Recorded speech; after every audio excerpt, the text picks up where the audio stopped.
सबको राम राम भाई। जैसा कि आप सबको पता ही होगा, अपने इस YouTube चैनल पे हमने एक free RC pro course launch किया था, जिसमें शुरू की क्लासेस में मैं आपको एडिटोरियल का मीनिंग निकालना सिखा रहा हूँ। उस पर बेस्ड कुछ क्वेश्चन भी अपन सॉल्व करते हैं। उसके बाद अपन प्रैक्टिस करेंगे क्लोज टेस्ट की, पैराजंबल की, रीडिंग कॉम्प्रीहेंशन की, जो कि बैंकिंग लेवल के होंगे। इसके अलावा कुछ छोटी छोटी बातें और। इसी यूट्यूब चैनल पे ग्रामर की भी एक प्लेलिस्ट डली हुई है, आप उसको चेक कर सकते हैं। ये जो आरसी की क्लासेस होती हैं, इनकी भी एक प्लेलिस्ट बना दी है मैंने आरसी प्रो नाम से। और ये जो क्लास होती है, इसकी पीडीएफ का जो लिंक होता है वो कमेंट सेक्शन में पिंड होता है। ठीक है, आ जाइए अपनी आज की क्लास शुरू करते हैं। जैसा कि पीछे की सारी क्लासेस में आपको बताया, जैसे ही आपको स्लाइड नजर आई, आपको पॉज बटन दबाना है और इस पूरे को पढ़ के मीनिंग निकालने की कोशिश करनी है। भले ही आपको 10% समझ में आए, कोई दिक्कत नहीं है, लेकिन पहला अटेम्प्ट आपको अपने आप लेना है। उसके बाद फिर ये जो डिफिकल्ट वर्ड्स के मीनिंग नीचे दिए हुए हैं, इसको पढ़ो और फिर सेकंड अटेम्प्ट एक बार फिर से खुद लगाओ। फिर मैं इसका मीनिंग आपको निकाल के समझाऊंगा।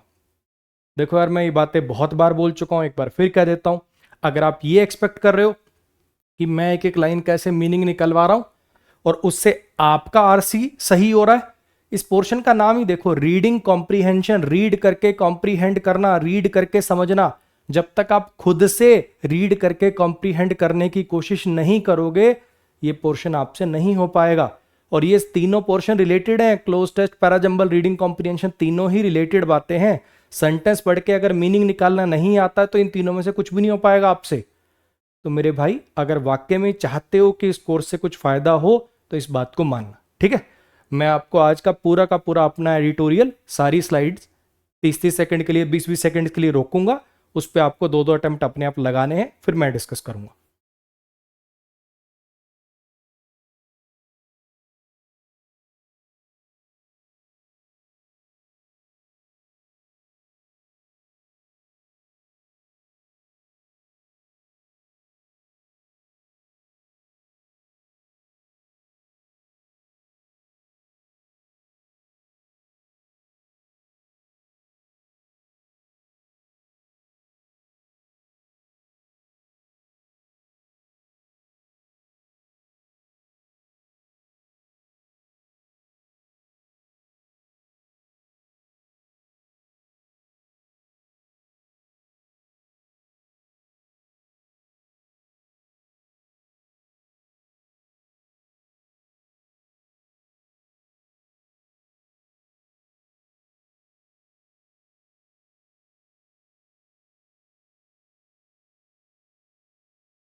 हाँ जी, उम्मीद करता हूं कि आपने पूरा का पूरा एडिटोरियल पर दो दो अटेम्प्ट आपने लगा लिए होंगे।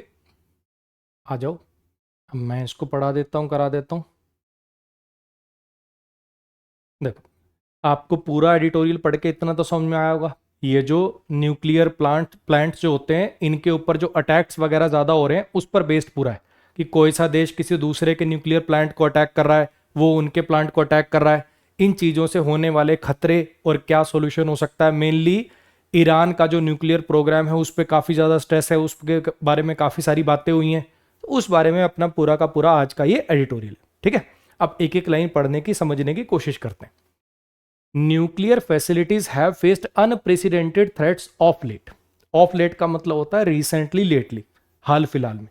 ये जो न्यूक्लियर फैसिलिटीज हैं, यानी ये जो न्यूक्लियर पावर प्लांट्स वगैरह हैं, हैव फेस्ड, इन्होंने फेस करी है, इन्होंने झेला है, अनप्रेसिडेंटेड थ्रेट्स ऑफ लेट। इनको अनप्रेसिडेंटेड थ्रेट्स को झेलना पड़ा। अनप्रेसिडेंटेड का मतलब जो आज से पहले ना हुई हो। अगर किसी चीज का प्रेसिडेंट सेट होता है, प्रेसिडेंट का मतलब क्या होता है, वो चीज जो पहले हो चुकी हो, उसका कोई पहले हुआ हुआ, इसका हिंदी में देखो कुछ ना कुछ लिखा होगा, पहले कभी ना हुआ हो, इसके लिए प्रेसिडेंटेड आप समझ गए होगे। आपने ये ना जुडिशरी में बहुत वर्ड सुना होगा कि ये वाला चीज प्रेसिडेंट सेट करेगा, यानी ये एक एग्जाम्पल सेट करेगा जिसके बेस पर आगे चीजें चलेंगी। अगर कोई चीज अनप्रेसिडेंटेड है तो यानी वो पहले कभी नहीं हुई है। ठीक है, बेसिकली इसको आप ऐसे याद कर लो, प्री इंसिडेंट, इंसिडेंट कोई घटना हुई, प्री इंसिडेंट पहले से हो चुकी है, और अनप्रेसिडेंटेड है यानी वो घटना पहले कभी नहीं हुई है। ऐसे याद कर लो, अन प्री इंसिडेंट, ऐसे ही शब्द का मीनिंग आप बना सकते हो। तो न्यूक कहने का मतलब आजकल जो न्यूक्लियर फैसिलिटीज के ऊपर बहुत ज्यादा थ्रेट्स आ रही हैं, कहने का मतलब उनके ऊपर बहुत ज्यादा कोई बॉम्ब गिरा रहा है, कभी कुछ कर रहा है, कोई कुछ कर रहा है, ये वाली जो चीजें हैं न्यूक्लियर फैसिलिटीज ने फेस करी है अनप्रेसिडेंटेड थ्रेट्स ऑफ लेट, हाल फिलहाल में बहुत ज्यादा थ्रेट्स इनको फेस करनी पड़ रही हैं, nuclear power plant, nuclear facilities वगैरह को। Since it's capture bye Russian forces in 2022, Ukraine का ये वाला जो न्यूक्लियर पावर प्लांट है उसने फेस करी है repeated shelling and drone strikes. जब से इसका कैप्चर हुआ, जब से ये कब्जे में आया है रशियन फोर्सेज के 2022 में जब से रशियन फोर्सेज ने इसको कैप्चर किया है, ये वाला जो न्यूक्लियर पावर प्लांट है इसने फेस करा है, इसने झेला है रिपीटेड शेलिंग को। अब ये शेलिंग आपने ये तो बहुत बार सुना होगा यार, इंडिया पाकिस्तान बॉर्डर पे शेलिंग हो रही है, जो बॉम्ब्स वगैरह एक दूसरे को फायरिंग चलती है उसको शेलिंग बोलते हैं। जो गोली होती है उसका शेल होता है ना, तो शेलिंग का मतलब होता है फायर करना एक दूसरे के ऊपर।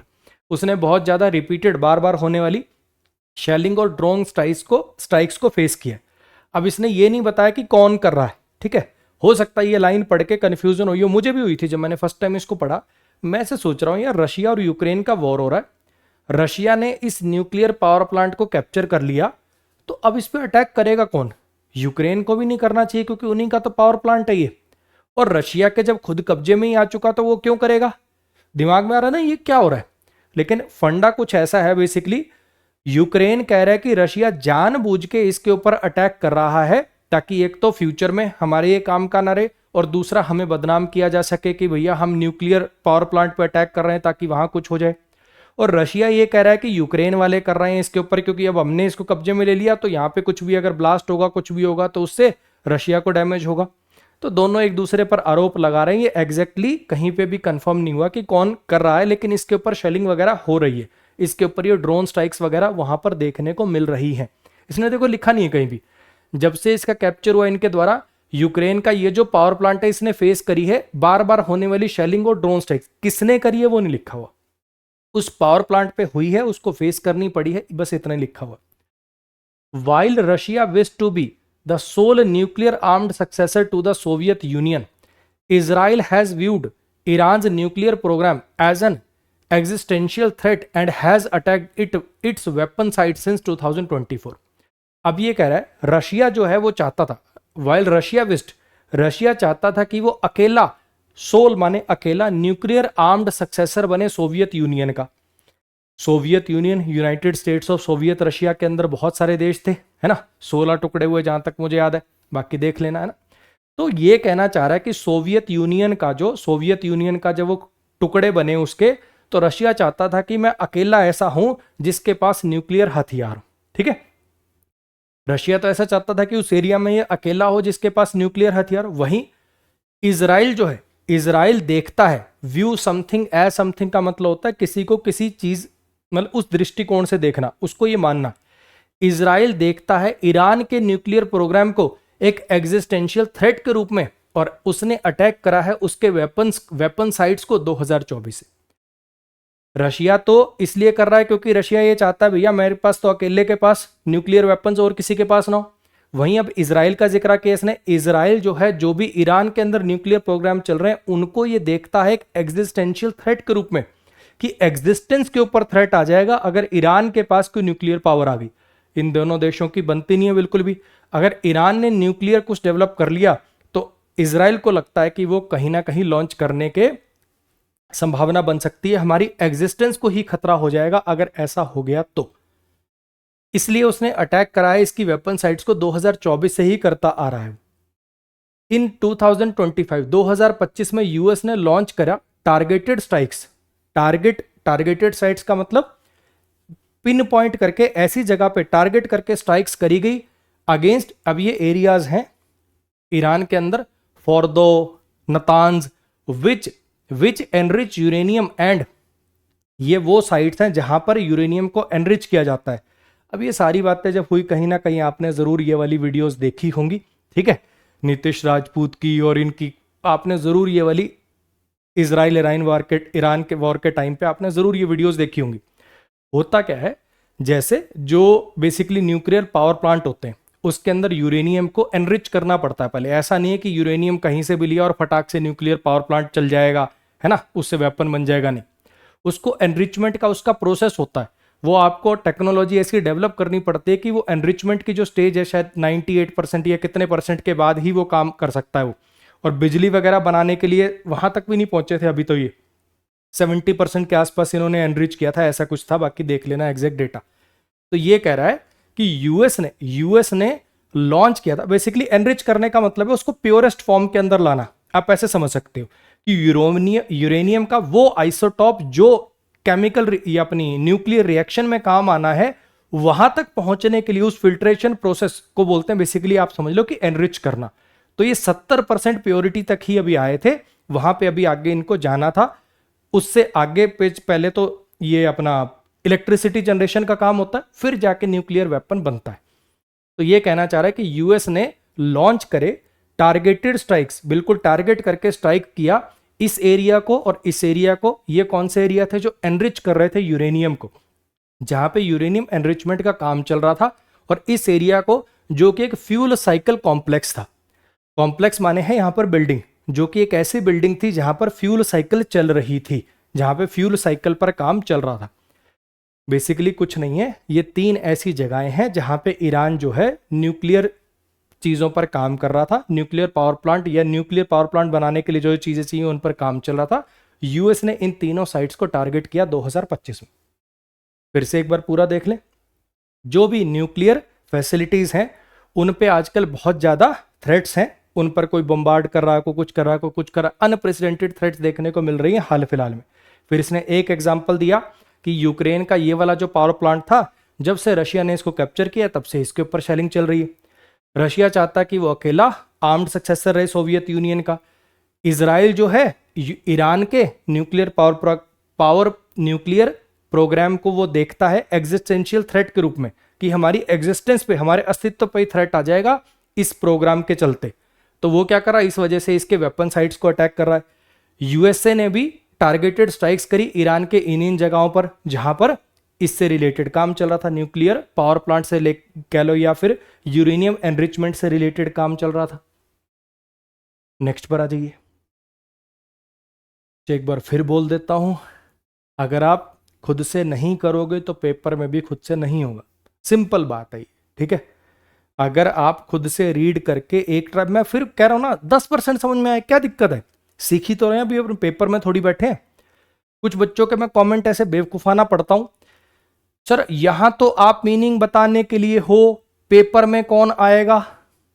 इसी के लिए तो ये करा रहा हूं, है इसी के लिए तो पहले पढ़ते हैं कि पेपर में तुम्हारे पास कोई और नहीं होगा, तुम खुद कर पाओ, इसी के लिए तो पढ़ते हैं। ऐसे बेवकूफ लोग भी होते हैं, तो हमें बेवकूफ नहीं बनना है। जो टीचर बता रहा है अगर उसकी वीडियो देख रहे हो, भरोसा कर रहे हो, तो मानो भी बात को, ठीक है। नहीं करा था तो अब कर लो वीडियो पॉज करके। हाँ जी, यूएस प्रेसिडेंट ट्रंप ने क्लेम किया, उसने क्लेम किया कि दे क्या है, ये वो साइट्स हैं, वो जो पीछे 3 साइट थी ना, उन्हें they were obliterated, but IAEA found that enriched uranium stockpile was largely intact at Isfahan. अब ट्रंप ने क्लेम किया कि वो जो 3 साइट थी ना, उनको वो ऑब्लिटरेट कर दी गई हैं। ऑब्लिटरेट का मतलब क्या होता है? पूरी तरह से खत्म कर देना, कंप्लीटली डिस्ट्रॉय कर देना। ट्रंप ने क्लेम किया कि वो जो तीनों साइट थी ना, वो तो हमने पूरी तरह से डिस्ट्रॉय कर दी है, लेकिन ये जो इंटरनेशनल, अब इसका देख लेना फुल फॉर्म, जहां तक मुझे याद है इंटरनेशनल एटॉमिक एनर्जी एजेंसी है शायद, ये ना, ये जो इंटरनेशनल एटॉमिक एनर्जी एजेंसी है, इसने पाया कि वो जो एनरिच हुआ यूरेनियम था, एनरिच्ड यूरेनियम था, उसका जो ढेर था, उसका जो स्टॉक पाइल था, स्टोर्ड रिजर्व था उसका, जो वो लार्जली इंटैक्ट था, मतलब उसको कोई नुकसान नहीं पहुंचा। और वो इस साइट पे जो इसका ढेर था, एनरिच्ड यूरेनियम का जो स्टॉक पाइल था, जो स्टोर कर रखा था, जो रिजर्व था, वो इंटैक्ट था, यानी जैसे का तैसा था, उसको कोई नुकसान नहीं पहुंचा। देखो क्या कह रहा है ये, पिछली लाइन में इसने क्या कहा कि 2025 में यूएस ने इन तीनों साइट्स पर अटैक किया, ठीक है। उसके बाद ट्रंप ने क्लेम किया कि हमने तो तीनों साइट पूरी तरह से डिस्ट्रॉय कर दी, कंप्लीटली उड़ा दी। लेकिन IAEA ने पाया कि वो जो एनरिच्ड यूरेनियम का जो रिजर्व था, जो ढेर था, वो लार्जली इंटैक्ट था, उसको कोई नुकसान नहीं पहुंचा था इस साइट के ऊपर। 2 मार्च को IAEA ने कहा कि ये वाली जो 2 साइट्स हैं, ये जो बुरशहर और तेहरान रिएक्टर हैं, हैड नॉट बीन हिट और डैमेज्ड अंटिल देन। 2 मार्च को उन्होंने कहा कि आज तक की स्टेट में, अगर 2 मार्च तक की अपन बात करें, तो ये जो 2 रिएक्टर्स हैं, इन पर ना ही कोई हिट हुआ है और ना ही ये डैमेज हुए। हालांकि स्ट्राइक्स ऑन मार्च 3 मार्च को ऐसी खबरें आई, सरफेस्ड रिपोर्ट्स ऑफ का मतलब ऐसी खबरें आई, सरफेस हुई, लोगों के सामने आई, क्या आई, रिपोर्ट्स आई कि डैमेज हुआ है इस एयरपोर्ट पे, और ऐसा ईरान के स्टेट मीडिया ने भी लिखा। And again in this area, ये जो नतांज वाला एरिया था, इसमें भी स्ट्राइक हुई है और इसमें भी कुछ ना कुछ नुकसान हुआ है। The broader pattern of attacking nuclear facilities is worrisome. ये जो बड़े स्तर पर अगर देखें, ये ब्रॉडर पैटर्न अगर देखें न्यूक्लियर फैसिलिटीज को अटैक करने का, ये चिंताजनक है। अच्छा जी, फिर से एक बार देख लेते हैं। पिछले पैराग्राफ के लास्ट सेंटेंस में लिखा कि यूएस ने इन 3 साइट्स पर अटैक किया, ठीक है। ट्रंप ने क्लेम किया कि हमने तो तीनों के तीनों साइट्स पूरी तरह से उड़ा दी, लेकिन ये जो इंटरनेशनल एटॉमिक एनर्जी एजेंसी है, इसने कहा कि भैया वो जो रिजर्व था एनरिच्ड यूरेनियम का, वो जो ढेर था, उसको कोई नुकसान नहीं पहुंचा, इस साइट पर वो इंटैक्ट है, जिसका तस है वैसे का वैसा है। 2 मार्च को इन्होंने कहा कि ये वाले जो 2 रिएक्टर हैं, इनको कोई नुकसान नहीं पहुंचा, इन पर कोई अटैक नहीं हुआ। हालांकि 3 मार्च को ऐसी खबरें आई कि इन दोनों जगहों पर अटैक हुआ और इनको नुकसान पहुंचा है। ये जो ब्रॉडर पैटर्न है, बड़े स्केल पर देखें, कोई देश वहां यहां, ये जो अटैक चल रहा है, ये जो पैटर्न है न्यूक्लियर फैसिलिटीज को अटैक करने का, ये वरीसम है, चिंताजनक है, वरी करने वाला है, मतलब ऐसा है कि चिंता पैदा करे, वरीसम है। नहीं पढ़ा था तो अब पढ़ लो भाई। हाँ जी। Aside from overt attempts, at least one hacking attempt has breached National Security Administration, which manages US's nuclear stockpile, while ransomware groups have targeted global energy firms and Brazil state nuclear operator. Aside मतलब ये जो overt attempt है, ये जो बिल्कुल सबके सामने, overt का मतलब होता है साफ साफ नजर आने वाला, ये जो ओवर्ट अटेम्प्ट्स है ना, ये जो साफ साफ नजर आने वाले अटेम्प्ट्स हैं, इनके अलावा ये जो एक दूसरे पर अटैक कर रहे हैं, बम गिरा रहे हैं, तो साफ ही सबको दिख रहे हैं। इन ओवर्ट अटेम्प्ट्स के अलावा कम से कम एक हैकिंग अटेम्प्ट जो था, उसने ब्रीच कर दिया नेशनल सिक्योरिटी एडमिनिस्ट्रेटर को। सिक्योरिटी फायरवॉल होती है ना, जैसे एक साइट को, बाहर बार वाली साइट को आपने हैक कर लिया, जो मेन कोडिंग साइट है, ये कहना चाह रहा है कि कम से कम एक हैकिंग अटेम्प्ट जो है, उसने ब्रीच कर दिया, पार कर दिया। ब्रीच करने का मतलब होता है पेनिट्रेट कर जाना, पार कर जाना, भेद देना। नेशनल सिक्योरिटी एडमिनिस्ट्रेशन को ब्रीच करके वहां तक पहुंच गए थे हैकर, मतलब फाइनल स्टेज से थोड़ा सा पीछे तक पहुंच गए होंगे। विच मैनेजेस, जो मैनेज करता है यूएस की न्यूक्लियर स्टॉक पाइल को, जो यूएस का न्यूक्लियर ढेर है, उसको ये मैनेज करती है नेशनल न्यूक्लियर सिक्योरिटी एडमिनिस्ट्रेशन। इसकी वेबसाइट को, या कह लो इसके कंट्रोल को ब्रीच कर दिया था, हैक कर दिया था, पेनिट्रेट कर दिया था एक अटेम्प्ट में हैकर्स ने। वाइल ये जो रैंसमवेयर ग्रुप्स होते हैं, ये आपने वर्ड कहीं ना कहीं सुना होगा, रैंसम माने फिरौती होता है, आपको पता होगा, हाँ कि ना। अब ये अलग अलग टाइप के वायरस होते हैं कंप्यूटर के अंदर ना, ये रैंसमवेयर नाम से वायरस आ जाता है, फिर ये आपके सारे डेटा को लॉक लगा देता है, आप उसको एक्सेस ही नहीं कर पा रहे होते। उसके बदले में फिर आपको मेल आएगा, कुछ ऐसी चीज़ें आएंगी कि भैया हम आपको आईडी पासवर्ड देंगे, या हम लॉक हटाएंगे, इतने पैसे दो वरना ये डेटा हम डिलीट कर देंगे। या आपका कोई डेटा उनके पास ट्रांसफर कर लिया, वो आपके पास है ही नहीं और वो आपके लिए इंपॉर्टेंट डेटा है। तो ये कह रहा है रैंसमवेयर ग्रुप जो होते हैं, ये आपके डेटा के बदले फिरौती मांगने वाले जो ग्रुप होते हैं, इन्होंने टारगेट किया है ग्लोबल एनर्जी फर्म्स को और ब्राजील के स्टेट न्यूक्लियर ऑपरेटर को। कहने का मतलब ये इन दोनों लाइनों से ये बताना चाह रहा है कि ये जो एक दूसरे पर बम वम गिराना, जो ओवर साफ साफ दिखने वाले अटैक हैं, ये तो है ही, इसके अलावा हैकिंग से भी ये चीजें हो रही हैं। कम से कम एक ऐसा हैकिंग अटेम्प्ट हुआ है जिसने ये जो यूएस के सारे न्यूक्लियर स्टॉक पाइल को मैनेज करता, इसको ब्रीच कर दिया था। और इसके अलावा जो रैंसमवेयर वाले ग्रुप हैं, ये ग्लोबल एनर्जी फर्म्स को टारगेट करते हैं और ब्राजील के स्टेट न्यूक्लियर ऑपरेटर को भी इसने टारगेट किया है।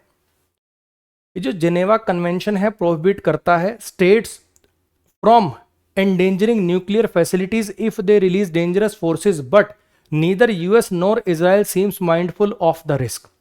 ये जेनेवा कन्वेंशन क्या है? बेसिकली एक एग्रीमेंट साइन हुआ है सब देशों के बीच में कि कोई भी देश आपस में चाहे कितनी भी टेंशन हो जाए एक दूसरे की न्यूक्लियर फैसिलिटी को अटैक नहीं करेगा।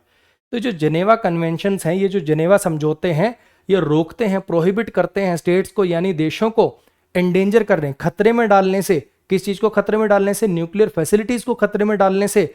अगर वो रिलीज कर सकते हैं, if they release dangerous forces, अगर वो डेंजरस फोर्सेस को रिलीज करने की उनके अंदर कैपेबिलिटी है, तो ऐसे न्यूक्लियर फैसिलिटीज को खतरे में डालने से ये जो कन्वेंशन है, ये जो आपस में एग्रीमेंट हुए, रोकते हैं। लेकिन ना तो यूएस और ना ही इजराइल जो है इस चीज को लेके माइंडफुल है, मतलब उनको कोई फर्क पड़ता है इससे, इस चीज पर वो ध्यान ही नहीं दे रहे। समझौता ये हुआ कि आपस में दो देशों की चाहे कितने भी रिलेशन खराब हो जाए, आप अपना सैनिकों से लड़ना है वैसे लड़ लो, जहाजों से लड़ना, नेवी से लड़ना लड़ लो, एक दूसरे के न्यूक्लियर फैसिलिटीज पर अटैक नहीं करोगे। ऑब्वियस रीजन आपको पता, एक बार न्यूक्लियर बॉम्ब ब्लास्ट हुआ, कुछ भी न्यूक्लियर पावर प्लांट फटा, तो फिर वो पूरा का पूरा ऑलमोस्ट 2-3 राज्य खत्म होंगे सीधे के सीधे। तो इसलिए ये प्रोटोकॉल बनाए गए थे। तो ये कह रहा है जो जेनेवा कन्वेंशन है ये रोकते हैं, स्टेट्स का मतलब यहाँ पे राज्य नहीं है, स्टेट्स देशों के लिए भी वर्ड यूज होता है, देशों को एंडेंजर करना मतलब खतरे में डालना। ये जो एग्रीमेंट्स हैं ये रोकते हैं देशों को खतरे में डालने से। किस चीज को खतरे में डालने से? न्यूक्लियर फैसिलिटीज को खतरे में डालने से। कब? अगर ये डेंजरस फोर्सेस को रिलीज कर सकते हैं तो। लेकिन यूएस और इजराइल को इससे कोई फर्क नहीं पड़ता, वो इस पर ध्यान ही नहीं दे रहे। Iran has also accused IAEA of spying for Israel. Iran ने आरोप लगाया है इस संस्था के ऊपर कि ये इजराइल के लिए जासूसी कर रहे हैं। अगर आपने थोड़ा सा और डिटेल में इस पर वीडियोस देखी होंगी तो आपको पता होगा कि पहले इन्होंने क्या कहा, ईरान कह रहा कि भैया हम कोई बॉम्ब वॉम्ब नहीं बना रहे, हम तो इलेक्ट्रिसिटी जनरेट करने के लिए काम कर रहे हैं। आपको ज़्यादा सारे देशों ने इनके ऊपर सैंक्शन लगाए, तो उन्होंने कहा भैया ठीक है हमें ये कर लेने दो, तुम एक काम करो, हम बॉम्ब वॉम्ब नहीं बना रहे, तुम एजेंसी से स्क्रूटनी करा लो ना, ऑडिट वगैरह करा लो। तो इन्होंने क्या करा, वहाँ पे CCTV कैमराज वगैरह लगा दिए थे हर जगह पे। तो ये कह रहा है बेसिकली तुम ना हमारा सारा डेटा इजराइल को दे रहे हो कि हम कहाँ क्या कर रहे हैं, तो हमारे ऊपर जासूसी कर रहे हो तुम इजराइल के कहने पर। हाँ जी, पढ़ लिया इसको? नहीं पढ़ा तो अब भी पॉज करके पढ़ लो, थोड़ी ईमानदारी जगा लो अपने अंदर। आ जाओ। Physically destroying a facility only removes one layer of risk, the humanitarian and environmental effects are often intractable. ये जो फिजिकली डिस्ट्रॉय करना है ना किसी एक फैसिलिटी को, ये सिर्फ वन लेयर ऑफ रिस्क को रिमूव करता है। ये जो यूएस सोच रहा है कि भैया एक काम करते हैं, एक न्यूक्लियर फैसिलिटी इनकी उड़ा दी हमने, ये जो फिजिकली डिस्ट्रॉय करना है किसी एक फैसिलिटी को, ये तो सिर्फ एक लेयर ऑफ रिस्क को हटाता है। ह्यूमैनिटेरियन और एनवायरमेंटल इफेक्ट जो होते हैं ना इसके, वो इंट्रैक्टेबल हैं, मतलब उनका कोई सॉल्यूशन नहीं है। वो ये कहना चाह रहा है, मान लो कोई न्यूक्लियर फैसिलिटी, ठीक है, यूएस ने मान लो ईरान के किसी न्यूक्लियर फैसिलिटी को उड़ा दिया, तहस नहस कर दिया। अब उससे हुआ क्या, ये तो ईरान ने चलो एक लेवल रिस्क रोक दिया कि ईरान जो है अब एटॉमिक बॉम्ब या ऐसा कुछ नहीं बना पाएगा। लेकिन जब वो मिसाइल जाके उस फैसिलिटी पे लगेगी तो उससे क्या क्या हो सकता है भैया, उससे वहां की जनता तो पूरी की पूरी बर्बाद हो सकती है ना। तो कहना चाह रहा है कि अगर ह्यूमन लेवल पे देखोगे और इन्वायरमेंटल लेवल पर देखोगे तो उसके जो प्रभाव है ना, उनका कोई सोल्यूशन नहीं है, इतने गंदे इफेक्ट्स आ सकते हैं। रिएक्टर कोर, अ डैमेज्ड रिएक्टर कोर, एक डैमेज हुई रिएक्टर कोर या फिर spent fuel pool could release, उससे ये वाला जो आइसोटोप है रिलीज हो सकता है, जो कि एक लॉन्ग लिव्ड आइसोटोप होता है और ये कॉज करता है बहुत सीवियर रेडिएशन सिकनेस और कंटेमिनेट कर देता है लैंड फॉर डेकेड्स। वो ये कहना चाह रहा है कि अगर किसी भी अटैक में अगर कोई डैमेज्ड रिएक्टर कोर हो, रिएक्टर की जो कोर था वो डैमेज्ड हो, और या फिर स्पेंट फ्यूल पूल, अब ये क्या चीज होती है, आपने पढ़ा होगा न्यूक्लियर रिएक्टर का डायग्राम, आपने जरूर, आपको कहीं ना कहीं 9वीं 10वीं पढ़ाया जाता तब आपने देखा होगा। तो कूलेंट चलता है उसके पास, है ना, उसके पास भी कूलेंट चलता है, और जो फ्यूल यूज हो जाता है ना, कहने का मतलब वो अपना जो रिएक्शन पूरी करने के बाद वो जो फ्यूल है वो रिएक्टर के काम का नहीं रहा, लेकिन अभी भी वो रेडिएशन रिलीज करता है। तो उस फ्यूल को सारे को नीचे ले जाते हैं, बेसिकली एक पानी का बड़ा सारा पूल होता है उसके अंदर डाल देते हैं। अब वो पानी के नीचे होता है तो वो रेडिएशन रिलीज नहीं कर पाता, बहुत ज़्यादा गर्म भी होता तो ठंडा भी होता रहता है वो धीरे धीरे, और उसकी रेडिएशन जो है वो कहीं फैल नहीं पाती। अब सोचो कहीं मिसाइल लगी तो वो जो पूल था वो पूरा का पूरा फैल जाएगा, और वो जो बचा हुआ फ्यूल था, ये स्पेंट का मतलब है यूज्ड फ्यूल का जो पूल है, स्पेंट फ्यूल पूल का मतलब है यूज्ड फ्यूल का जो पूल है वो रिलीज कर सकता है। ये कहना चाह रहा है कि भैया देखो इसने क्या बोला कि ये जो फिजिकली डिस्ट्रॉय करना है, आपने फिजिकली डिस्ट्रॉय कर दिया किसी फैसिलिटी को, इससे तो बस एक लेयर ऑफ रिस्क रिमूव हुई। रिस्क बहुत सारे हैं उससे रिलेटेड, बस आपने एक लेयर ऑफ रिस्क रिमूव कर दिया कि भैया ईरान या कोई भी देश जिसको आप रोकना चाहते थे एटॉमिक बॉम्ब बनाने से, वो तो चलो रुक गया, ठीक है। और एक ही फैसिलिटी रोक पाए, उसकी 50 फैसिलिटी हो तो एक ही लेयर रिमूव कर पाए। उससे आगे बढ़ के अगर सोचोगे ह्यूमन लेवल पर और इन्वायरमेंटल लेवल पर, तो भैया इसके जो इफेक्ट हैं, इसके जो परिणाम हैं, उनका कोई सॉल्यूशन नहीं है। अब क्यों नहीं है वो ये बता रहा है, किस स्केल पर ये डैमेज पहुंचाएगा वो देखना। डैमेज्ड रिएक्टर कोर, एक क्षतिग्रस्त हुई हुई रिएक्टर की कोर, या ये जो यूज्ड फ्यूल का जो पूल होता है, जब इस पर डैमेज आएगा, ये तबाह होगी, तो ये रिलीज कर सकता है ये वाला आइसोटोप। ये एक ऐसा वेरिएंट है, एक ऐसा आइसोटोप है जो कि बहुत सिवियर रेडिएशन सिकनेस कॉज करता है, और ये प्रदूषित कर देता है, कंटेमिनेट कर देता है धरती को दशकों के लिए। रेडियो एक्टिव पार्टिकल जो हैं वो हवा से कैरी किए जा सकते हैं, अफेक्ट कर सकते हैं ग्लोबल फूड सिक्योरिटी को। रेडियो एक्टिव पार्टिकल हवा के साथ चल के अलग अलग जगह पहुंच सकते हैं, और जिससे बेसिकली फसलों वगैरह को ऐसा नुकसान हो सकता है कि वो सूखा ऐसा आएगा कि वहां पे फसलें होंगी नहीं। डैमेजिंग न्यूक्लियर फैसिलिटीज, डैमेज करना न्यूक्लियर फैसिलिटीज को, overseen by an unstable regime also risk loss of custody of enriched uranium. Damaging nuclear facilities, ये जो डैमेज करना है न्यूक्लियर फैसिलिटीज को, कौन सी न्यूक्लियर फैसिलिटीज, कौन सी न्यूक्लियर फैसिलिटीज जिनको ओवरसी किया जा रहा हो, यानी जिनके जो अंडर में हो, जिनकी देखभाल करी जा रही हो एक अनस्टेबल रिजीम के द्वारा, उससे रिस्क है ये जो एनरिच्ड यूरेनियम की कस्टडी है इसको भी लूज करने का। कहना क्या चाह रहा समझना, मान लो कोई एक देश है, लेट से ईरानी, वहां पे ये काम चल रहा है यूरेनियम को एनरिच करने का, और वहां की सरकार मान लो स्टेबल ना हो, ठीक है, वहां पर इधर से भी विद्रोह चल रहे हैं, पूरा ऐसे चल रहा है, और उस टाइम पे आपने क्या करा, किसी न्यूक्लियर फैसिलिटी को अटैक कर दिया। अब वहां पे जब अटैक हुआ तो वहां के कुछ जो ग्रुप हो सकते हैं, वहां के आतंकवादी ग्रुप हो सकते हैं, विद्रोही ग्रुप हो सकते हैं, अगर ये एनरिच्ड यूरेनियम उनके हाथों में आ गया तो और ज्यादा डेंजरस हो जाएगा ना। ये कहना चाह रहा है डैमेज करना किसी न्यूक्लियर फैसिलिटी को, डैमेज करना एक न्यूक्लियर फैसिलिटी को, कैसी न्यूक्लियर फैसिलिटी को, जिसको ओवरसी किया जा रहा हो, जिसकी देखभाल करी जा रही हो एक अनस्टेबल रिजीम के द्वारा, ऑल्सो रिस्क, उससे रिस्क ये भी है कि वो जो कस्टडी है एनरिच्ड यूरेनियम की, उसको लूज कर देंगे, वो किसी और हाथों में जा सकती है, वो टेररिस्ट ऑर्गेनाइजेशन के हाथों में जा सकती है।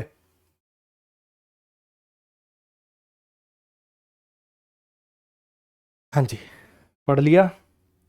Such strikes do not achieve a strategic resolution and could in fact accelerate Iran's resolve, marked by its shift of assets to deeper, more clandestine facilities.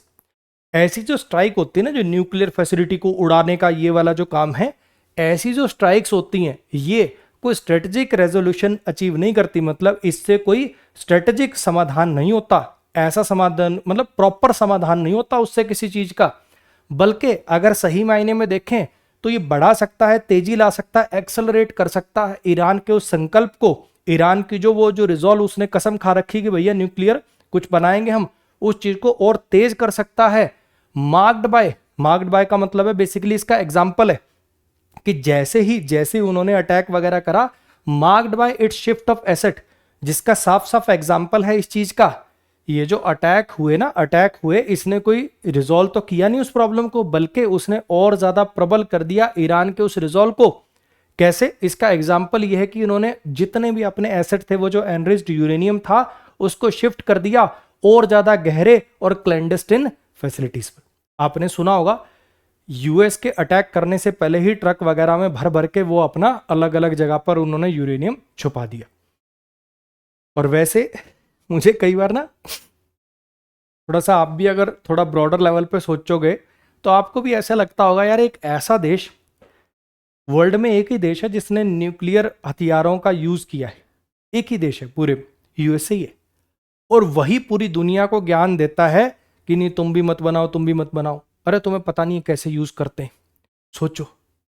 Just because उसकी इकोनॉमी बड़ी है, वो सुपर पावर बन गया है, तो वो govern करता है बाकी सब चीजों को।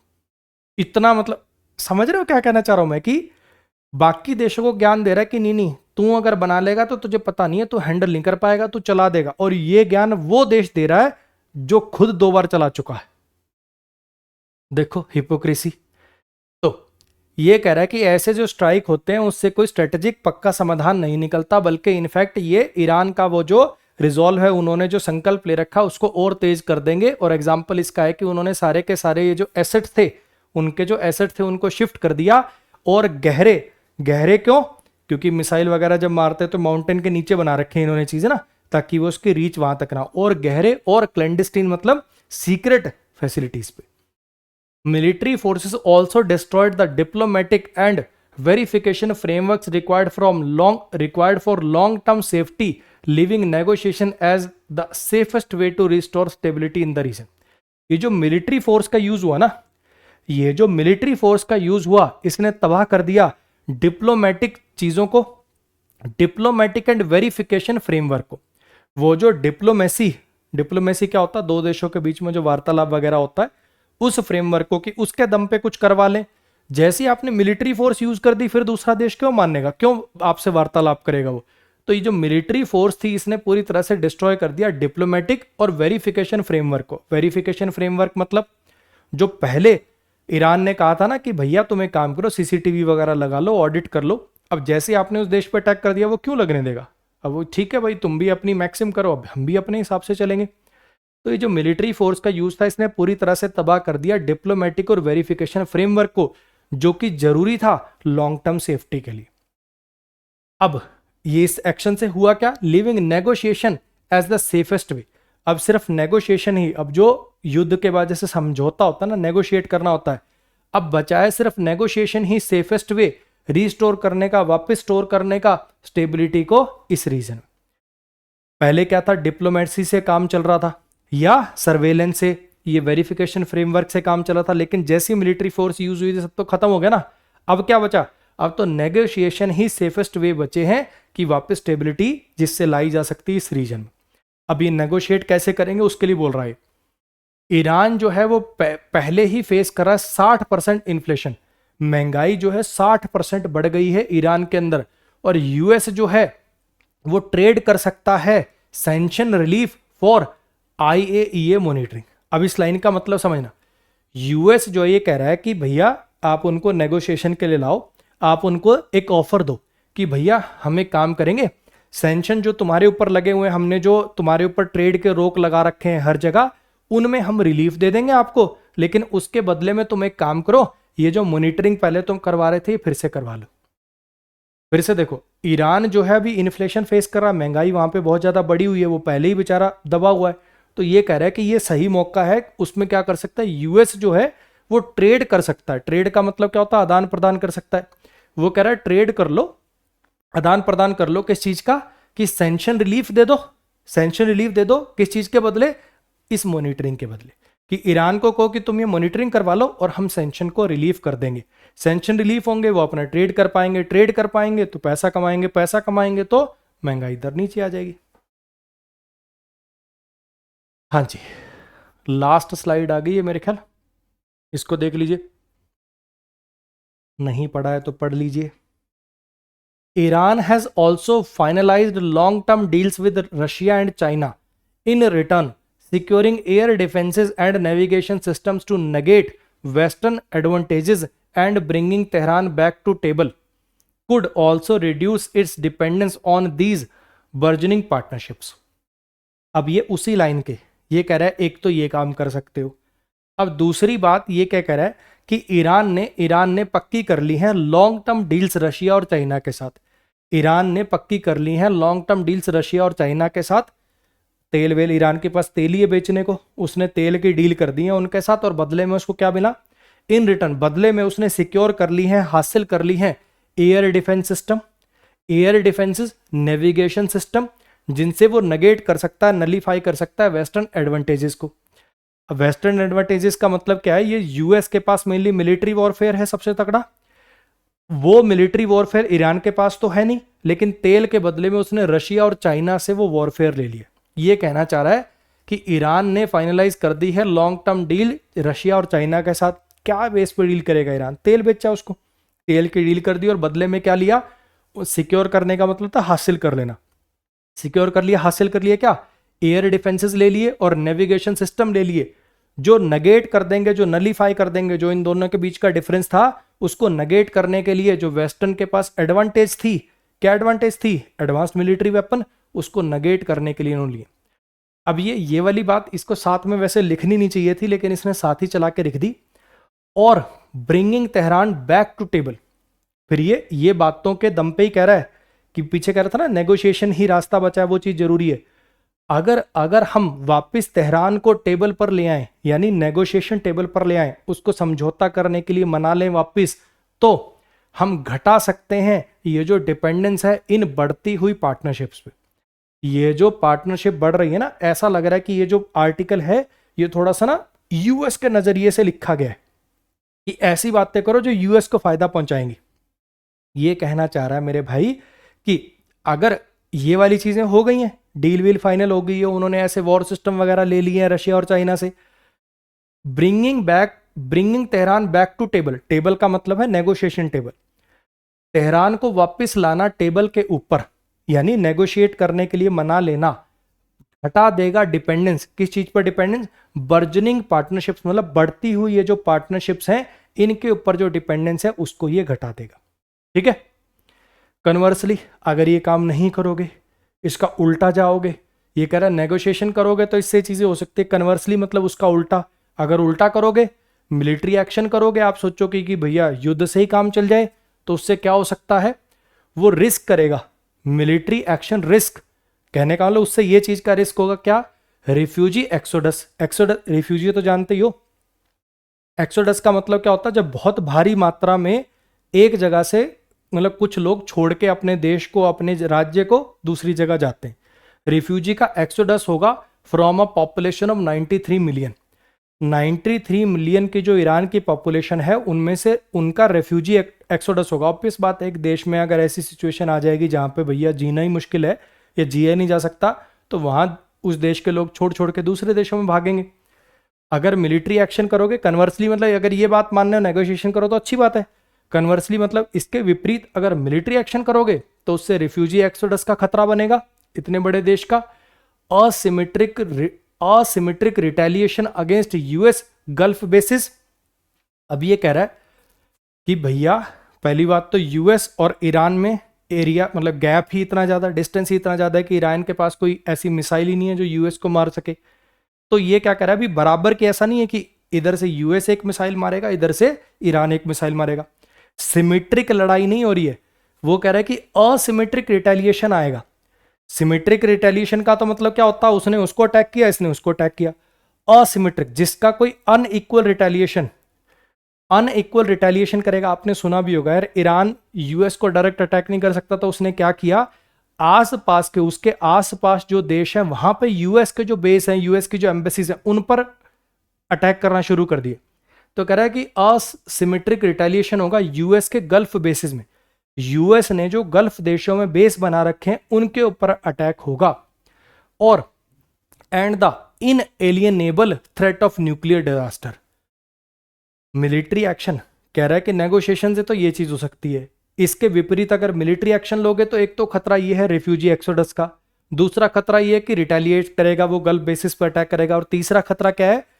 इनएलियनेबल, एलियनेट करना। आपने एक वर्ब सुनी होगी, एलियनेट करने का मतलब होता है किसी को बाहर निकाल देना, कहने का मतलब कोई ग्रुप किसी चीज से बाहर कर देना। ठीक है। इल एलियनेबल मतलब जिसे बाहर नहीं किया जा सकता, जिसे झुकलाया नहीं जा सकता, जिसे टाला नहीं जा सकता। वो जो खतरा है ना न्यूक्लियर डिजास्टर का, उस खतरे को भी आपको देखना पड़ सकता है। अगर मिलिट्री एक्शन करोगे तो इनएलियनेबल थ्रेट भी आपको झेलनी पड़ेगी न्यूक्लियर डिजास्टर की, यानी एक ऐसा खतरा जिसे टाला नहीं जा सकता, वो भी आपको देखना पड़ सकता है। ये जो न्यूक्लियर डिजास्टर, फाइनल न्यूक्लियर तबाही होने का जो खतरा है, ये भी देखना पड़ सकता है अगर मिलिट्री एक्शन करोगे तो। हाँ जी, पूरा का पूरा एडिटोरियल समझ में आया? कोई बहुत जिसको मैं डिफिकल्ट नहीं कहूँगा। जैसे आपने देखा होगा 1 2 3 जो क्लासेस थी वो काइंड ऑफ इजी की साइड, अगर आप सब में कंपैरिजन करूँ तो। जो 4 5 6 है थोड़ी डिफिकल्ट। अब ये जो 7 और 8, आज 8th है तो ये थोड़ी सी इजी। अगर मेरे पास ऐसा कुछ ऑप्शन होता है कि मैं इनको क्लास नंबर 4 और 5 बना लेता तो ज़्यादा अच्छा रहता, लेकिन चलो जैसा है, चलता रहता थोड़ा मोटा ऊपर नीचे। भाई ये मेरी 2 किताबें आती हैं। अगर आपने मेरे किसी पेड कोर्स से या फिर मेरे यूट्यूब चैनल से भी भले ही अगर ग्रामर करिए और आप खुद अच्छे नोट्स नहीं बना सकते, डिटेल्ड नोट्स नहीं बना सकते, तो एक बार इस बुक को देख के देखिएगा। इसमें सारे सेंटेंसेस की डिटेल्ड एक्सप्लेनेशन के साथ कह सकते हो नोट्स हैं। ठीक है जी। और ये मेरी एक बुक है जो लेटेस्ट अभी लॉन्च हुई थी, जिसके अंदर मैंने हर एक चैप्टर के चैप्टर वाइज और मिसलिनियस क्वेश्चंस आपको करा रखे हैं। इस बुक को करने के बाद आपको प्रैक्टिस की और कोई बुक लेने की जरूरत नहीं पड़ेगी। कहने का मतलब ये ग्रामर की थ्योरी और ये ग्रामर की प्रैक्टिस, और ग्रामर का काम खत्म। दोनों बुक्स की सैंपल पीडीएफ का लिंक जो है वो मेरे वीडियो के डिस्क्रिप्शन में डलाओ। तसल्ली करो, ऐसा नहीं कि मैंने कह दिया अच्छी किताबें ले लो, नहीं। आप अपनी तसल्ली करिए, सैंपल पीडीएफ देखो। इस बुक का भी पहला चैप्टर पूरा दिया हुआ, इस बुक का भी पहला चैप्टर पूरा दिया हुआ। आपको उस चैप्टर को लगाओ, आप क्वेश्चंस का लेवल देखो, एक्सप्लेनेशन देखो कैसी है। मेन बात दोनों ही किताबों में है एक्सप्लेनेशन। क्वेश्चन के कलेक्शन आपको हर किताब में मिल जाएंगे मेरे भाई, एक बार एक्सप्लेनेशन पढ़ो। वो आप पढ़ोगे ना तो आप जानोगे, आपको ऐसा फील होगा कि मैं सामने खड़ा होकर आपको एक्सप्लेन कर रहा हूं, ऐसे फील होगा। वो बहुत काम हुआ है दोनों किताबों के ऊपर, देख लेना भैया ना। अगला काम कर रहा हूँ जी मैं आरसी प्रो बुक के ऊपर। ये जो मैं आपकी क्लासेस ले रहा हूँ, इसके बाद जो प्रैक्टिस की क्लासेस लूंगा, उसके भी अलावा और बहुत सारे क्लोज टच, पैराजंबल, है ना, ऐसी एक प्रैक्टिस की, मतलब रीडिंग मटेरियल भी हो प्रैक्टिस भी हो, ये लॉन्च करेंगे अपन 2-2.5 महीने में। आ जाइए अब क्वेश्चंस को डिस्कस करते हैं। The passage suggest that radio active contamination is specially concerning because it. Passage ये दर्शाता है, ये पैसेज ये दिखाता है कि ये जो रेडियो एक्टिव कंटेमिनेशन है, रेडियो एक्टिव कंटेमिनेशन है, वो कंसर्निंग है, वो चिंताजनक है। क्यों? पैसेज के अनुसार ये जो रेडियो एक्टिव कंटेमिनेशन है, लिखा था ना, अगर रेडियो एक्टिव मटेरियल वो आइसोटोप रिलीज होगा तो उससे भैया हवा, धरती सब कुछ पॉल्यूटेड हो जाएगी। तो कह रहे चिंताजनक है। क्यों? क्यों चिंताजनक है? ये कन्फाइंड रहता है immediate vicinity of damage facility. इसलिए चिंताजनक है क्योंकि ये उसी एरिया में जहां पे डैमेज हुआ उसके आसपास ही कन्फाइंड रहता है, उतने ही दूर में रहता ही हमेशा। Can persist for extended periods and spread beyond borders. यह बहुत लंबे समय तक फैला रह सकता है, परसिस्ट कर सकता है और फैल सकता है बियॉन्ड बॉर्डर्स, कोई सीमा नहीं देखता, ही हर जगह फैल सकता है। Primarily affect military personnel स्टेशनड near reactors. ये मेन सबसे मेन प्रभाव डालता है मिलिट्री के लोगों पे जो रिएक्टर के पास स्टेशनड होते हैं। Usually become harmless after short period of exposure. थोड़े समय के बाद ये हार्मलेस हो जाता है। अगर हार्मलेस हो जाता तो चिंताजनक क्यों होता? अच्छा, सिर्फ मिलिट्री वाले लोगों को नुकसान पहुंचाता, बाकियों को नुकसान नहीं होगा। जहां पे डैमेज हुआ वहीं वहीं रहेगा, फिर चिंताजनक क्यों? चिंताजनक तो इसलिए है ना मेरे भाई कि इसके जो इफेक्ट हैं बहुत लंबे समय तक, दशकों तक देखने को मिलते हैं। जापान में आज भी बच्चे जो हैं बहुत सारे, जो उस एरिया के आसपास उनके जीन मतलब डीएनए मॉडिफाई हो गया उनका, और ये कोई बॉर्डर नहीं देखता भैया, कहीं भी फैल सकता है हवा के साथ। इसके जो इफेक्ट हैं, इसके जो रेडिएशन हैं। Which of the following best explains why the author considers attack on nuclear facilities particularly dangerous? इनमें से वो कौन सी बात है जो बेस्ट, सबसे बढ़िया एक्सप्लेन करती है कि ऑथर जो है वो क्यों मानता है न्यूक्लियर फैसिलिटीज पर अटैक को बहुत ज्यादा डेंजरस। ऑथर जो है वो न्यूक्लियर फैसिलिटीज पर जो अटैक होते हैं उनको बहुत डेंजरस मानता है।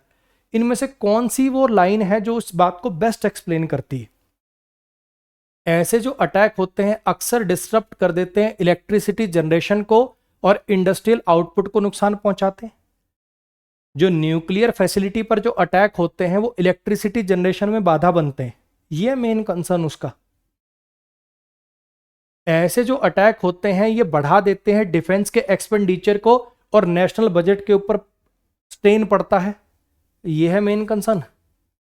ऐसे जो अटैक होते हैं इससे लंबे समय तक चलने वाला लॉन्ग टर्म ह्यूमैनिटेरियन और एनवायरमेंटल कॉन्सिक्वेंसेज होते हैं। ये जो न्यूक्लियर फैसिलिटी के ऊपर जो अटैक होता है इससे बहुत लंबे समय तक चलने वाला ह्यूमन लेवल का और एनवायरमेंटल कॉन्सिक्वेंसेज झेलने पड़ेंगे। ऐसे जो अटैक होते हैं वो इमीडिएट मिलिट्री रिटेलिएशन प्रोवोक करते हैं। बात ये ठीक है, लेकिन उसका मेन कंसर्न क्या है? उसका मेन कंसर्न ये है मेरे भाई, इमीडिएट मिलिट्री रिटेलिएशन तो कुछ भी प्रोवोक कर देगा, एक दूसरे के ऊपर एक दूसरे का जहाज उड़ा दो वो भी कर देगा। लेकिन मेन बात क्या, अगर nuclear power plant nuclear facility पे करते हो तो उसके जो इफेक्ट होते हैं बहुत लंबे समय पर चलते हैं और ह्यूमन और एनवायरमेंटल कॉन्सिक्वेंसेज उसके बहुत घातक होते हैं। ऑथर ने जो रेफरेंस दिया, अरे भाई मैं आपको क्वेश्चन मेरे टाइम देना भूल गया फिर से आज। चलो जो बचे हैं भाई वो करो यार।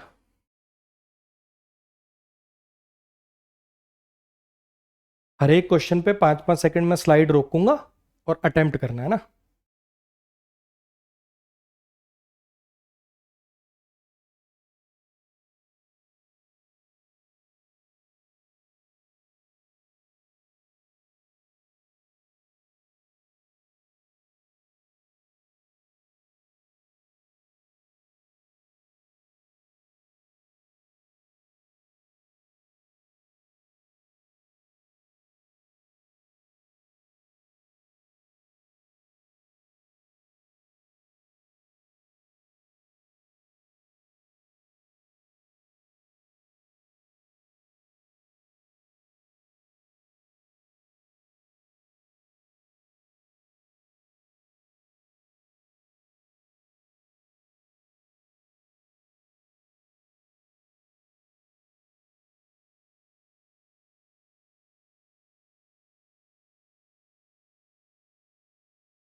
हाँ जी, करें इसको डिस्कस।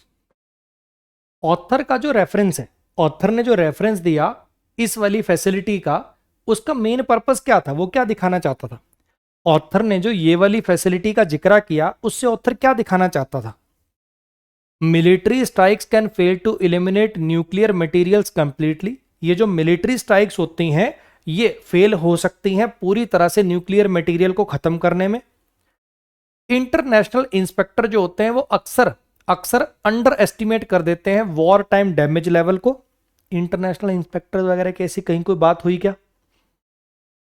यूरेनियम एनरिचमेंट फैसिलिटी जो है वो इजियर है रीबिल्ड करने देन रिएक्टर। रिएक्टर बनाने की बजाय यूरेनियम एनरिचमेंट फैसिलिटी को बनाना आसान है, ऐसी कहीं कोई बात नहीं हुई। Diplomatic agreement have historically protected Iran facilities. Diplomatic agreement जो होती हैं, एग्रीमेंट जो थे उन्होंने बचाया है ईरान की फैसिलिटीज को। वो ये दिखाना चाह रहा था।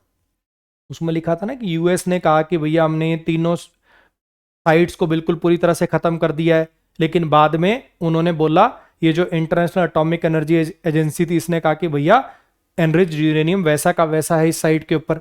तो ये दिखाना चाहता था कि भैया मिलिट्री अटैक से आप पूरी तरह से खत्म नहीं कर सकते चीजें, ये आपको और रास्ता निकालना पड़ेगा। मिलिट्री स्ट्राइक जो होती हैं वो फेल हो सकती हैं एलिमिनेट करने में इन मटेरियल्स को, वो ये कहना चाह रहा है। इस बात के लिए इसने इसका जिक्र किया था। According to the passage, Iran का movement of asset to deeper facility suggest that military action. Passage के अनुसार ये जो ईरान ने जो मूव करा, ईरान ने जो मूव कर दिया अपने एसेट्स को डीपर फैसिलिटीज में, वो दिखाता है कि मिलिट्री एक्शन से क्या हो सकता है। पैसेज के अनुसार ईरान ने जो अपने एसेट्स को डीपर फैसिलिटीज पे मूव कर दिया, वो ये दिखाता है कि मिलिट्री एक्शन करने से क्या होगा। उसने एनकरेज कर दिया रीजनल पावर्स को परस्यू करने के लिए collective security measures. Military action ने एनकरेज करा रीजनल पावर को कि वो आगे बढ़ाएं, परस्यू करें कलेक्टिव स्क्रूटनी मेजर्स को, सिक्योरिटी मेजर्स को। कहीं कोई ऐसी बात ही नहीं हुई। उसने वीकन कर दिया है ईरान की एबिलिटी को to continue its nuclear program. फर्क पड़ा है, लेकिन उसमें लिखा हुआ था ना कि उन्होंने भैया वहां से एसेट निकाले दूसरी जगह, बल्कि स्पेशली लिखा हुआ है मे स्ट्रेंथन ईरान डिटर्मिनेशन। ये मिलिट्री एक्शन से तो बल्कि उनका जो रिजॉल्व है, उन्होंने जो लक्ष्य बना रखा है, वो और स्ट्रेंथन हो सकता है कि जल्दी से जल्दी करना है हफ्तों में। May strengthen Iran determination rather than resolve the dispute. ये जो डिस्प्यूट है इसको सुलझाने के बजाय बल्कि और ज्यादा स्ट्रेंथन कर सकता है उनके डिटर्मिनेशन को मिलिट्री एक्शन। ये लिखा हुआ पैसेज में साफ साफ। ये इंपॉर्टेंस घटा सकता है इंटरनेशनल वेरिफिकेशन मैकेनिज्म की। पैसेज के अनुसार मिलिट्री एक्शन कोई सोल्यूशन नहीं है इन चीज का, बल्कि इससे तो वो और ज्यादा प्रबल तरीके से उस चीज पर काम करने लग जाएंगे। इनमें से कौन सा ऑप्शन बेस्ट कैप्चर करता है टोन? पैसेज की टोन कैसे लगती है? ऑप्टिमिस्टिक एंड सेलिब्रेटरी है। ये जो मिलिट्री अटैक हुए इनको सेलिब्रेट कर रहा है, इनको लेके खुश हो रहा है ना जी। न्यूट्रल और descriptive regarding developments in the nuclear policy. Nuclear policy की कहीं कोई बात हुई है पूरे अपने पैसेज में? न्यूट्रल है और डिस्क्रिप्टिव है ये जो डेवलपमेंट हो रही है न्यूक्लियर पॉलिसी में, इसको लेके क्रिटिकल है, निंदा कर रहा है, और डिसमिसिव है रिगार्डिंग इंटरनेशनल डिप्लोमेटिक एफर्ट्स। ये जो इंटरनेशनल डिप्लोमेटिक एफर्ट्स हैं इनको लेके डिसमिसिव है का मतलब डिसमिस, किसी चीज को लेके डिसमिसिव होना यानी ये मानना उससे कोई फर्क ही नहीं पड़ता। ये तो बल्कि कह रहे हैं कि डिप्लोमेटिक एफर्ट से ही फर्क पड़ेगा, नेगोशिएशन से ही फर्क पड़ेगा, मिलिट्री अटैक से फर्क नहीं पड़ेगा। ये तो बल्कि ये कह रहा है। तो एनालिसिस कर रहा है वो, एनालिटिकल है चीजों को लेकर, और कॉशनरी है और सावधानी बरतने कर, चिंतित है regarding the risk of military escalation. ये जो मिलिट्री एस्केलेशन है इसके रिस्क को लेकर वो चिंता में है और एनालिटिकल अप्रोच है। हाँ जी, पैसेज का स्ट्रक्चर कैसा है जी? पैसेज में क्या स्ट्रक्चर फॉलो किया गया? हिस्टोरिकल बैकग्राउंड बताया गया, टेक्निकल डिटेल्स दी, और उसके बाद लीगल एनालिसिस करा। तो लीगल एनालिसिस, टेक्निकल डिटेल्स, कहीं कोई ऐसी बात हुई है? It compares nuclear doctrines, critic national international law and predicts future conflict. ऐसी कहीं कोई बात हुई कि फ्यूचर में ये कॉन्फ्लिक्ट होंगी, उनको प्रिडिक्ट कर दिया इसने, निंदा करी इसने इंटरनेशनल लॉ की? ना जी। इकोनॉमिक सैंक्शन को इवेल्युएट किया इसने, साइबर वॉरफेयर की बात करी और मिलिट्री रिफॉर्म्स की बात करी। मिलिट्री रिफॉर्म्स होने चाहिए, इकोनॉमिक सैंक्शन पे चर्चा करी, साइबर वॉरफेयर पे डिस्कशन करी इसने। ये है जी स्ट्रक्चर। पहले इसने रीसेंट एग्जांपल बताए कि भैया अच्छा वो यूक्रेन वाला जो रशिया ने न्यूक्लियर पावर प्लांट अपने कब्जे में लिया वहां पे अटैक हुए, अच्छा इजराइल ने ईरान के इन एरियाज पर अटैक करे, यूएस ने अटैक करे, रीसेंट इसने एग्जांपल लिए। फिर इसने एग्जामिन किया एसोसिएटेड रिस्क को कि भैया उन अटैक से क्या क्या रिस्क हो सकते हैं, और फिर इसने सपोर्ट किया एक पॉलिसी रिस्पॉन्स को। ये था जी पैसेज का स्ट्रक्चर। ऐसे क्वेश्चन से डरना बंद करिए, पढ़ोगे तो आसानी से हो जाएंगे। आज के क्वेश्चंस को थोड़ा सा इजी रखने के लिए कुछ वोकैब के क्वेश्चन भी डाल लें। जनरली वोकैब के आते हैं, आपने देखा भी होगा। ऑब्लिटरेटेड का मतलब क्या होता है? किसी चीज को पूरी तरह से तबाह कर देना। ऑब्लिटरेट कर देने का मतलब होता है पूरी तरह से तबाह कर देना, निस्तो नाबूद कर देना, कंप्लीटली डिस्ट्रॉय कर देना। अब इसका आपको एंटोनिम बताना है। Destroy, eliminate, remove. रिस्टोर, वापस से ठीक करना, रिस्टोर कर देना। वर्जेंट का मतलब क्या होता है? बहुत तेजी से बढ़ना, ठीक है, क्वांटिटी में किसी चीज के अंदर बहुत तेजी से इंक्रीज आना। एक्सपेंड माने भी यही है, मल्टीप्लाइड माने भी यही है, प्रॉस्पर माने भी फ्लरिश करना, ग्रो करना। ड्विंडल माने होता है गिरावट आना, किस चीज की क्वांटिटी में गिरावट आना। एंटोनिम बताना था जी आपको, इसका आप बताओगे मुझे। देखो, मैं अपने बैचेस के अंदर वोकैब ऐसे पढ़ाता हूं। अगर आपको बुक से वोकैब याद होती है, लंबे समय तक याद रहती है, बहुत अच्छी बात है, बहुत बढ़िया। मैं बस ये कहना चाह रहा हूं मेरे भाई कि अगर आपको दिक्कत है, हर बच्चे के लिए नहीं मैं कह रहा, अब वही वाली बात है ना यार, अब टीचर अगर ये कह दे कि हाँ भैया मेरा पेड कोर्स आता है और उसके अंदर मैं ऐसे ऐसे पढ़ाता हूँ, तो चार लोग अरे इसका मतलब ये फ्री क्लास है, ये पेड कोर्स के प्रमोशन के लिए। मैं बस बता रहा हूँ, जिसको नहीं है जरूरत मत लीजिए। ऐसा तो है नहीं कि मेरे जस्ट बता देने से आपके अकाउंट से पैसे डिडक्ट हो गए।